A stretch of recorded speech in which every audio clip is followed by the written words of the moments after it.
I am a professional. Thank you very much. Hello, everybody, and welcome to Stage Door with Michael. And Divina. I'm Michael. And I'm Divina. That's right, and we're going to be meeting loads of exciting and interesting people from across the theatrical world.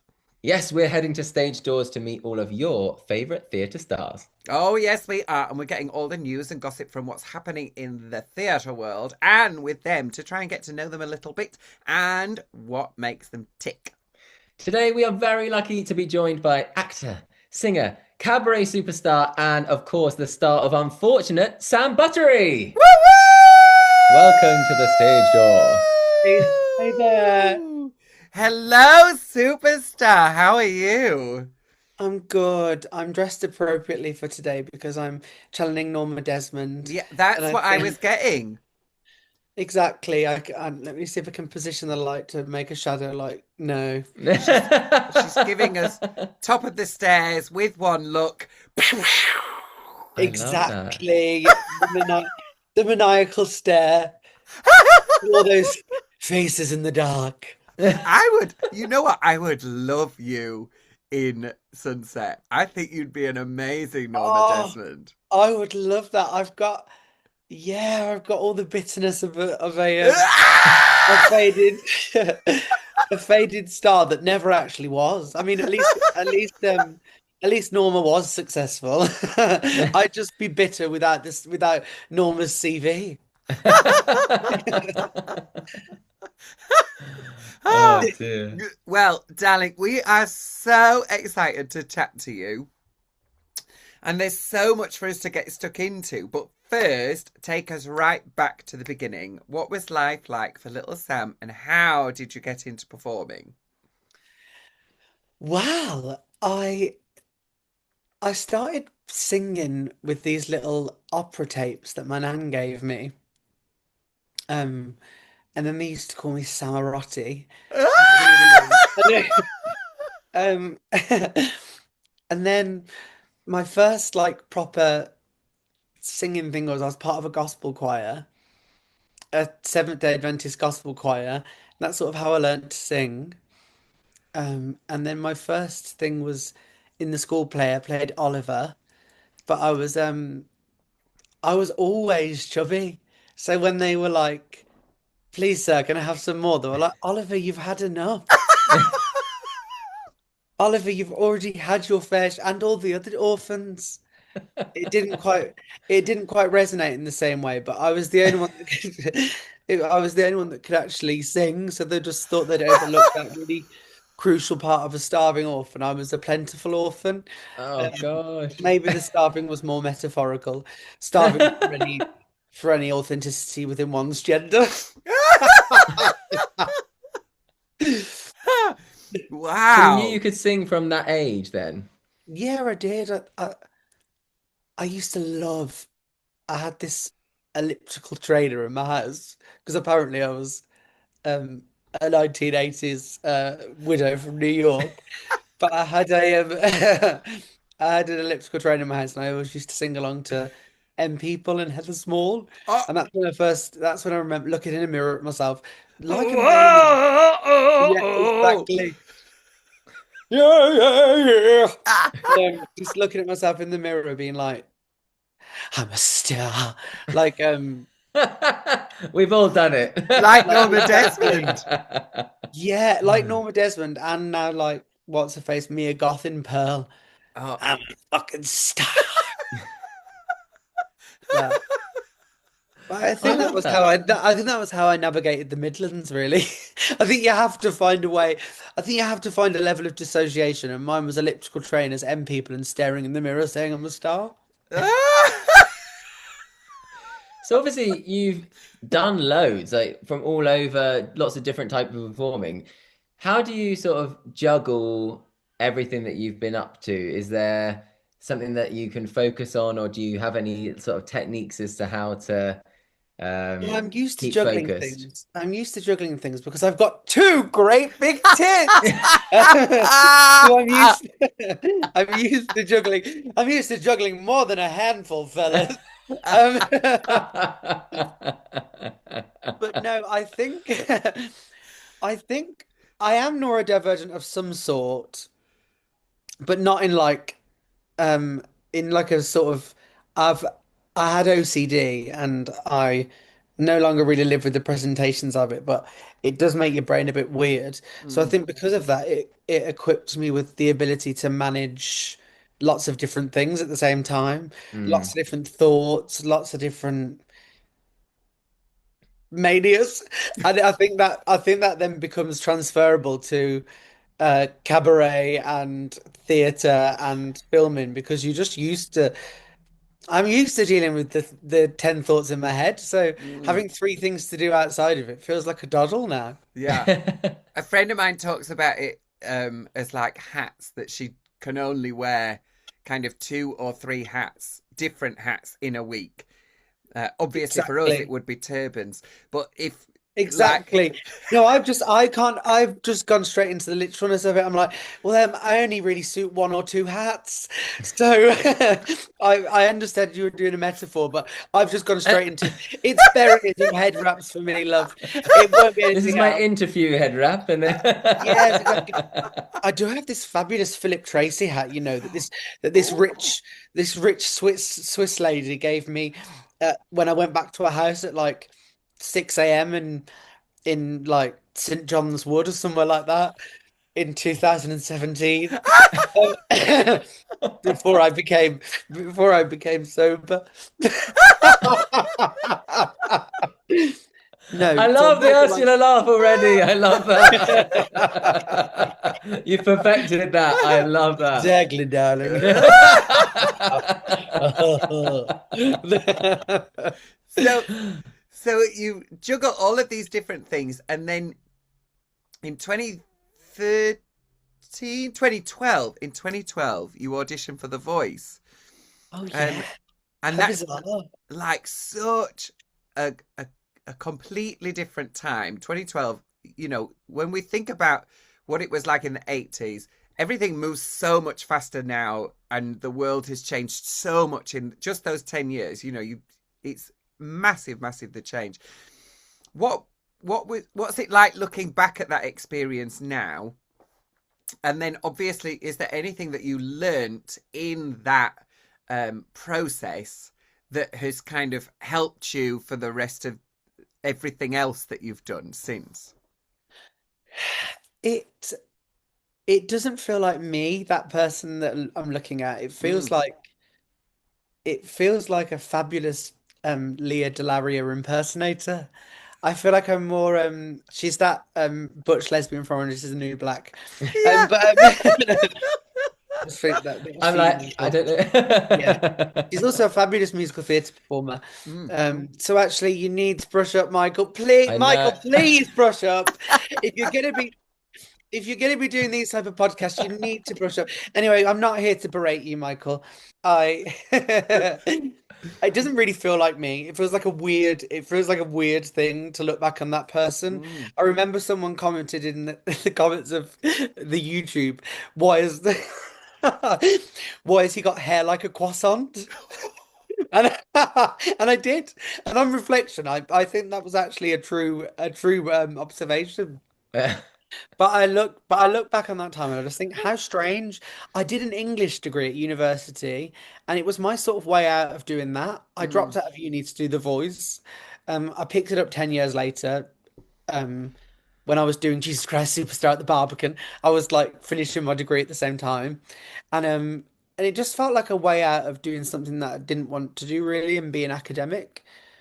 And it was a great experience in terms of it taught me that um, producers can be really fake because I thought they were just all lovely, and um, and there are some really great producers and there are some really authentic producers. However, generally on a TV talent program, they're not there, and it sort of showed me that when you're doing it, they're lovely, and then they can drop you like that, Yeah. and it shows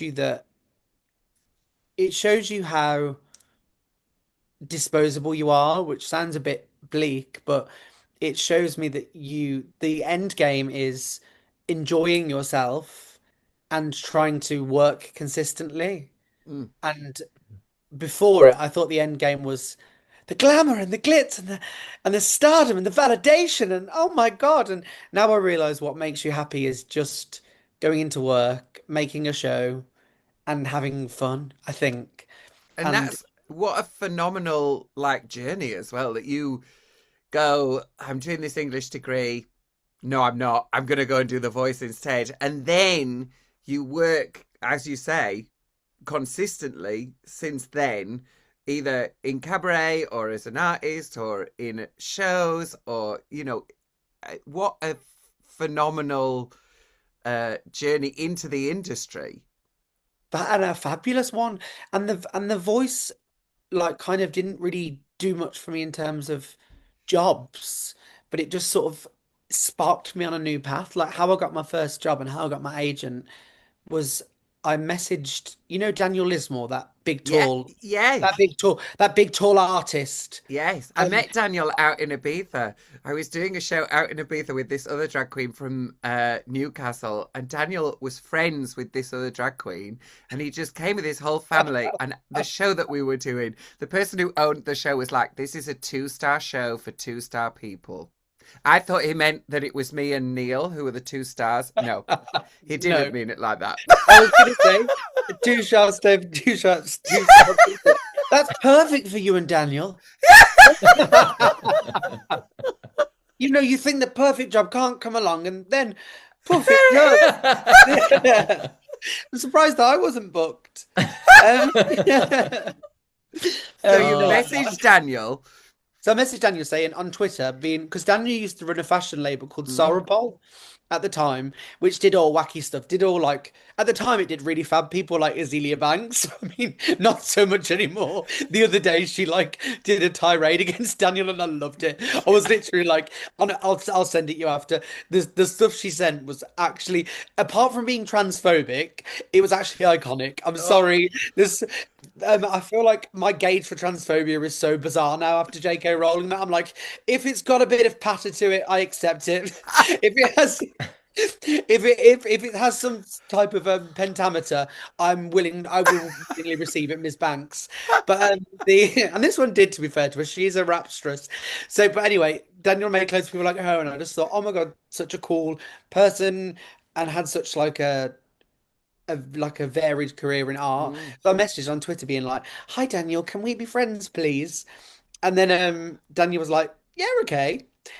Which I think was the voice that helped mm. that because maybe if it was just another like lesbian from Orange is the New Black, maybe that wouldn't have came through. And then I went to the Tate Modern to watch this film that was like a charity film for hepatitis C, I think. And and then there I met Boy George, who then said, "Do you do acting?" And I said, "Yeah, well, that's what I want to do, really." And he was like, "Okay, well, why don't you audition for Taboo?" And I was like, "Yeah, okay." And that's how I got my first Wow. acting role. And then from there, that's how I got my agent, and that's how I got all the other ones after it. So it's kind of like, yeah, it did help in that respect. That is yeah, just like, amazing. that's what all of us dream about, that we just go to a party and there's this one person there who says, Mm. do you do this? And then they just give you the job and off you go. That's it. Life is moving. And don't get me wrong, it was Taboo the Music. It was my first job, and it was so well. It wasn't actually my first job. I did a film when I was 15 that never got made. It was a children's film. I auditioned like an open audition. I was the only one that wasn't from like a private school, Yeah. really.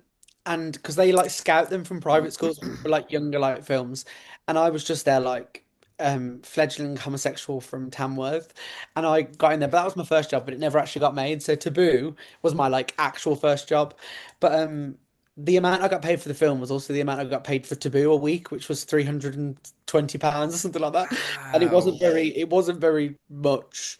So it was kind of like glamour, but also really hard work for like 300 quid above a pub. I look back and it was such fun memories, but like we had to come through the bar. It was like site specific, so the production was. Did you ever see it? I saw previous production. Yeah, And that What had year more was money. it? Was it in? 2012, I think. Yeah, I saw it because I trained at LSMT from September 2012 till July 2013, and we did like a trip too, and now it's all clicked into place. You're brilliant. Thank you.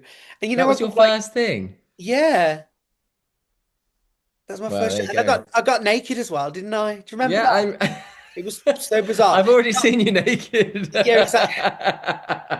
Not my front bum though. Not my front bum though. The Well, second Sam, chapter of my memoir. let's let's play a little game. Not now that we've said about you being naked. Hang on. Let's play a little game. Show us your front bum, Michael. This is why. This, if I would have known, this is why heterosexual men can't be trusted. It's all about front. All roads lead to front bums, Michael. Even if you do like a step dig. Right. We've got a game for you where Yeah, we're gonna give you games. 30 seconds to name as many musical theatre song titles as you can. So Davina's got her trusty stopwatch, oh my and God. so you can do multiple songs from the same show, whatever you like. But Okay, fabulous. song titles, please. As many Over as I to you, can. Davina.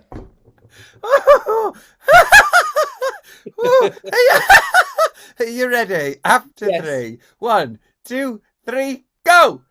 Rose's turn. Everything's coming up. Roses, let me entertain you.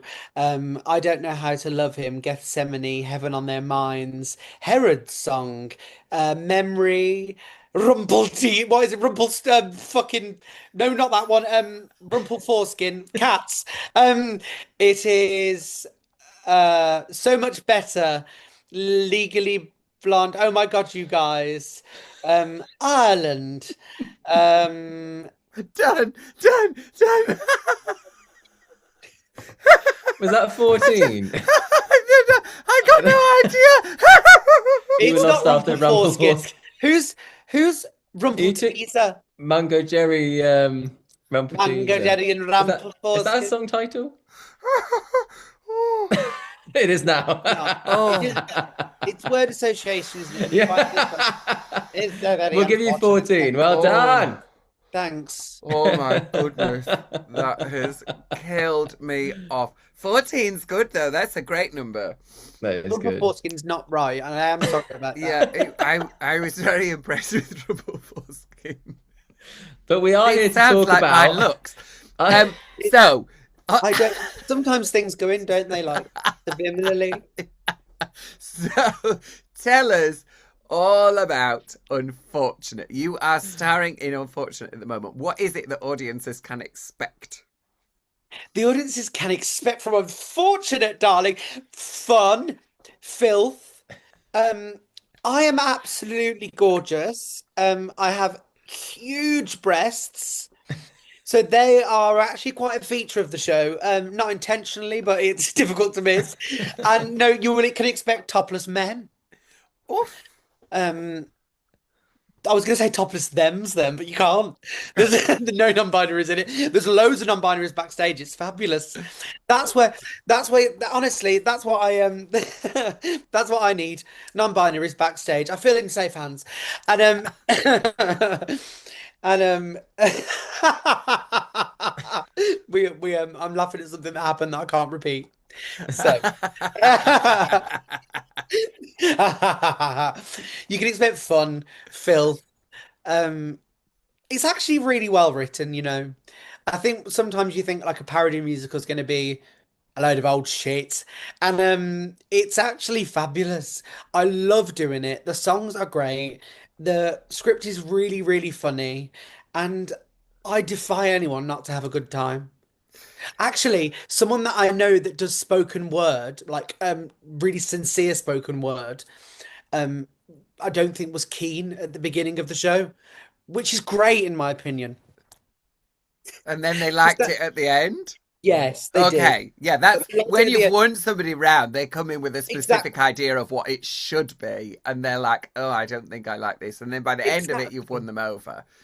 But the thing is, you can't And also the thing, I think it's an accolade really to be slammed by spoken word because everyone knows it's the lowest form of art.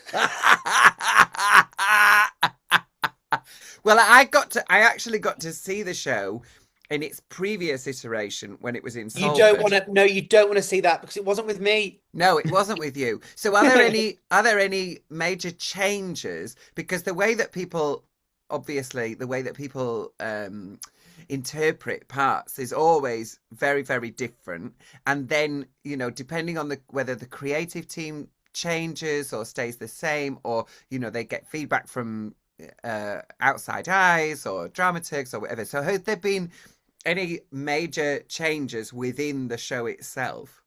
It's much shorter, thank God, Is it? because they've cut loads out of it because honestly, I just think shorter, better Yeah. for me. Mm. And that is because I can't be bothered to sit through it. But um, but it's shorter and therefore is snappier and more engaging. There's like three new songs, I think. Great. A load of the lyrics have changed. It sort of bears resemblance in the fact that if you'd seen it before and you loved the campness and you loved the story, you will get that coming again. But it bears no resemblance in terms of there's new jokes, there's all new people, apart from Ali Dart, actually, who's Fab Ali Dart Monroe, who's Sebastian, and all a host of other characters. She's very, very, very fabulous. Mm. And she's still in it. So if you're looking for continuity, then she's still there. But it's just fresher and newer than ever before. So And it's got me in essentially, it. if you've seen the show already, this is not that show. This is a new, updated Exactly. version. But if you are somebody that doesn't like too much change, like I'm happy just to watch the same episode of like over and over again, like every night. You know what I mean? So if you're someone that's like that, you've got all the things in there that's from before that'll keep you regulated. Yeah. But if you want something slightly different in the confines of the same story, then you're absolutely going to be thrilled with it. Um, I And think have you you could taken just inspiration from the original movie, or there's the remake version, or are you throwing something completely new for yourself into it? I suppose I've taken like some of the voice from the original film. I've tried not to listen to it too much because the opening song is a parody of Poor Unfortunate Souls, and if you just listen to the actual one, you just end up singing the actual one. Yeah. Um, You're supposed to be doing like different words. exactly. I'm sure. I'm sure. Like people that are like um professional would be able to not do that, but I'm not able to do that. So I'm always a stone's throw away from saying hello to my friend in the audience. When I did when I did yet again Jesus Christ Superstar at the Barbican, I was in the bit with Hey Hosanna, Hosanna. We had to hold on to these metal reeds. So it was all rustic, wasn't it? Not rustic, it was all brutalist. Because it was at the Barbican and because it was new and edgy. And we sort of walked around with Hosanna, Hosanna. And I saw my friend Portia de Fossi, actually, Stephen, who's been in lots of musicals as well. Yes. But drag queen from Brighton, I don't know if you know her. I saw her in the audience, and I was gonna go, Aya! But then, but then I just stopped myself before I did it. So I was like, "Hey, Zana, Zana," like, there's my friend. So that's why I haven't watched the original film. It isn't what you are. I like But that though. I mean, there's kind of things that you can take from those films, and then things that you absolutely should not take from those films, like Melissa McCarthy's makeup. Like nobody should be Yeah, recreating that, seeing as her eyebrows were like this the it's whole. sort of a posh lady, a posh lady doing Halloween, isn't it? Yeah. It's executed well, but it's got all the trappings of costume. Yeah. Yeah. But if you really look at the makeup, it is rough It's as rough. on that film. It is It's rough not. as It's toast. not snatched, as the kids say. Do No, they it's say not that? snatched, as the kids Because you say. have Yeah. to appear relevant, you have to say things like "snatched, mama" and stuff like that. Apparently, Well, I think it's like Riz now, isn't it? is It's it? Riz, and you've No, because I thought to appear Skibbity like young. Riz. I thought to appear young with like queer people, you'd say stuff like "slay" Oh and yeah, you do stuff like that. Is that true? and Hunty, House Down Boots. Yes, hunty boots and all that. Is that true, do you think? Could you? Uh, I'm I too think old. some people say those things, but I don't think it's as widespread as the media would have you believe. Because honestly, when I just heard Not you for say folk from Tamworth and Yorkshire. no, exactly. When I heard you say slay then, no, what's in the background there? Oh, just that's just my facial pads. It's not I was gonna say pads. What do you call them? A Cotton pads. tampon. Yeah, I was gonna say just my gender affirming tampons.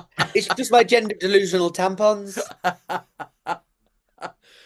So, So yeah, sorry, Michael. no. I've got lots of questions to ask you. I'm really interested. And I want to know, obviously, what's been your favorite project to date outside of, obviously, Unfortunate, you said you're really loving at the moment, but what, over the years since, obviously, Taboo, what has been your favorite? I've really loved doing I've done two concerts at the Palladium and it's just so fun because like I did the Taboo concert and it was just electric in there and you just think because it's the Palladium you think oh Judy Garland, Liza Yeah. Minnelli, and I love the the campery of it and because of it being like a one. I love seeing people at stage door because I was a stage door kid that queued up and like I think I saw Sister Act 5 times and when I met them like 3 times after and got my poster signed and got Sheila Hancocked, which is the verb for having a photograph of Sheila Hancock, and but it just felt like the whole package of it and like being at the Palladium just felt like oh my God, it's it's why have I just got that from Pink News? I've just got an ad pop up on my screen from Pink News saying mature singles await. Okay, Have okay, you got to Pink. go? Yeah, so unfortunately I will be ending the chat here. Um, no, but so no, so the Palladium, just doing those things, and then doing the Adams Family because I got to like sit at the end of the stage in the Adams Family, and it was like where Judy Garland sat, and Yeah. I just love, I love all of that, like the stuff that's for my inner child, really, which Yeah, sounds a bit wanky, but it But just is so fun because I really believe that musicals and camp icons kept me alive, really, because I was really bullied at school, and I'd have this little CD Walkman thing, and I'd make my own CDs on the computer of all different musicals, and I'd listen at night to them, and it would just get me through the idea that somehow my current scenario was to be escaped, whether that was escaped for the night or it was escaped when I'd moved to London, and would be escaped when I could achieve this thing that I always wanted to achieve. And it mm, doesn't necessarily look like I thought it would. All these fabulous things. It's like, oh, you still have to do the mental health work on yourself aside from all of this. You mean this doesn't make you happy regardless? That's terrible. Um, but it's just those two things because of all the stuff that surrounded it um was just really, really fabulous. oh, nice. And it's just I just think they have the least capacity to get boring because they're two mm, performances. yeah. So it's just Yeah. like, oh, that was thrilling. And then your journey into the industry, like you say, you study English and then you go, shove this, go and audition for The Voice, and then that just helps to redirect you. What advice would you give to somebody just getting into the industry or trying to get into the industry?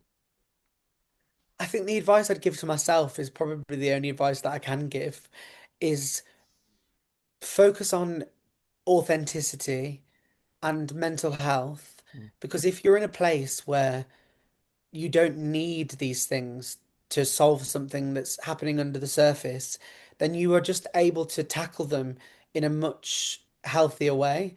I think you shouldn't do it because of this, but I think it creates a less desperate person who mm, becomes a better performer and who becomes better at auditioning because you're not putting so much pressure on it. The amount of auditions that I've done with so much pressure that I'm just wasn't really myself.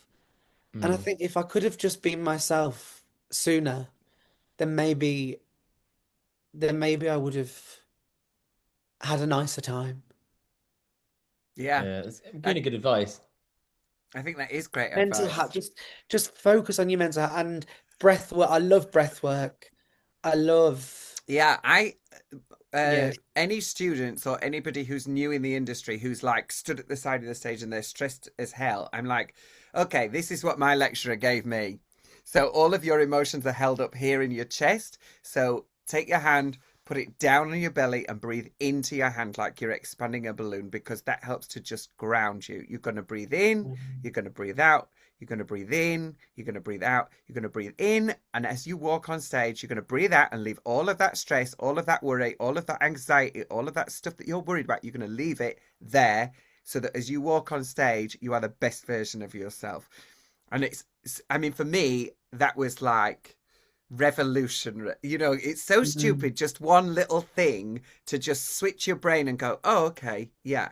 And then just remembering that everybody actually wants you to be good. Nobody wants you to suck. They don't want to have spent 60 quid on a ticket and you to be rubbish.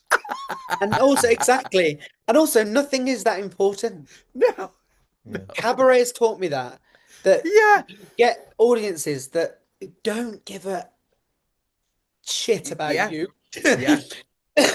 And oh my God. And it's really freeing. That's really Sorry, I'm freeing, coughing. isn't it? Just coughing, just past just goes under on the thing. You must always check in on people with coughs, because I was in Paris and there was a taxi driver driving me through and he started doing this cough like and I was just scared to like mention it because one of my friends has acid reflux and he coughs like he's literally dying, but if you go to him, are you okay? He's like that, I'm fine. So I was literally like, okay, this is clearly the political correctness of the acid reflux world, that when you're just having an attack of it, you just didn't say anything. So I didn't say anything, and then he like was like and then passed out, and we went into this like Oh quiet. my God! Yeah, I know. Sorry, that reminded me of that. And so yeah, some people say that I am Tamworth Diana. Oh Oh my my gosh. God. No one's Well, on that note, thank you so much for joining us at Stage Door. We've got one little game Yeah, before you go where we're going to sing one line of a yeah. song and then you've got to do the next line. Davina, are you So ready for I it? am Oh, ready for this. fantastic. Are you ready? Yeah. Fat, thin, old, young, tiny, weak, well White, hung. white, black. Is it something racist now Yes, that it is. Don't say that one. Yes. Well done, though. Well done. Very good. Is I it something remember it, racist? but it Yes. And that it's was something a it's like bad choice from me. I was going it's a reclamation of like I think within the show it has legs in an abstract way. It feels It very does not. I was just yeah. gonna go, I admit that in the past I've been a nasty. But whatever you did was obviously in your brain. So you have been an absolute joy. I haven't laughed so much in ages. So because the first time I saw you was I was hosting a cabaret and you blew my absolute socks off. Like I was just like, oh my God, this human is unbelievable, incredible, bonkers, just so magnetic on stage as well. So where can people find you Was it online? that gig that me and Narcissa Nightshade snogged for no reason? I think it may well have We happened. make it Yeah. a feature now of any time we're together, we just snog for no reason. Yeah, so people can find me on Instagram at Sam Buttery _ because Sam Buttery was already taken. It's just I've said this the other day. I'm sorry. It's just some person really irrelevant with a really irrelevant job. She's like mom of three or something like that.